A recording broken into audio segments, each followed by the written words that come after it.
혹시 요즘 여러분이나 주변 사람들이 AI와 대화하는 시간이 점점 늘고 있다는 생각을 해본 적 있으신가요? 또는 아이가 친구보다 AI와 이야기하는 걸 더 좋아하는 것 같다고 느껴본 적은 없나요? 요즘 AI는 정말 똑똑해졌습니다. 질문하면 바로 답을 해주고 고민을 털어놓으면 공감하는 척도 하고 감정을 공유할 때도 자연스럽게 반응하죠. 그래서 어른이나 아이 모두 점점 AI에게 정서적으로 의지하게 되는 경우가 많습니다. 하지만 여기서 한 가지 중요한 사실을 기억해야 합니다. AI는 사람이 아니라는 것입니다. 사람처럼 말하고 감정을 표현하는 척해도 실제로 상황을 이해하거나 판단할 수는 없습니다. 해외에서는 AI와 대화하는 동안 위험한 상황에 놓인 사례도 보고되었습니다. 일부 청소년이 AI와의 대화에 깊이 빠져 현실과 구분하지 못한 채 위험한 선택을 한 사건이 있었죠. AI는 친절하게 맞장구를 치지만 실제로 개입하거나 보호할 수 있는 능력은 없었습니다. 이 사례들은 우리가 AI를 어떻게 사용해야 하는지, 특히 아이들이 AI와 얼마나 많이 대화하는지를 돌아보게 합니다. 아이들은 특히 더 쉽게 AI에게 의지합니다. AI는 틀린 말을 해도 지적하지 않고 원하는 답을 척척 내주고 항상 친절하게 반응하니까요. 문제는 AI가 친구나 부모님처럼 사회적 기술을 길러주지 못한다는 점입니다. 갈등 해결 능력, 공감 능력, 협동심 같은 것들은 현실에서 직접 배우는 것이 중요한데 AI와만 시간을 보내면 이러한 경험이 줄어들 수 있습니다.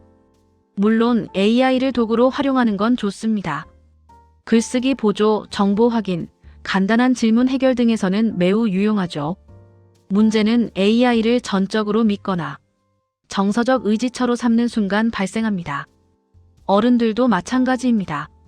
하루 중 고민 상담이나 외로움 해소, 심지어 일상 대화를 AI에게 맡기면서 자신도 모르게 의존하게 되기도 합니다.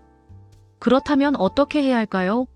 AI는 도구일 뿐 친구나 상담사가 아니라는 사실을 분명히 인식해야 합니다. 아이들이 AI를 사용할 때는 시간과 범위를 정해주고 정서적인 의존이 생기지 않도록 지도하는 것이 중요합니다.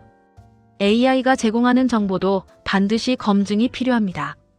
음식점 정보, 여행 정보, 건강 관련 정보 등은 공식 자료나 신뢰할 수 있는 출처를 확인해야 하죠. 또한 위험한 생각이나 행동이 보이면 즉시 전문적인 도움을 받아야 합니다.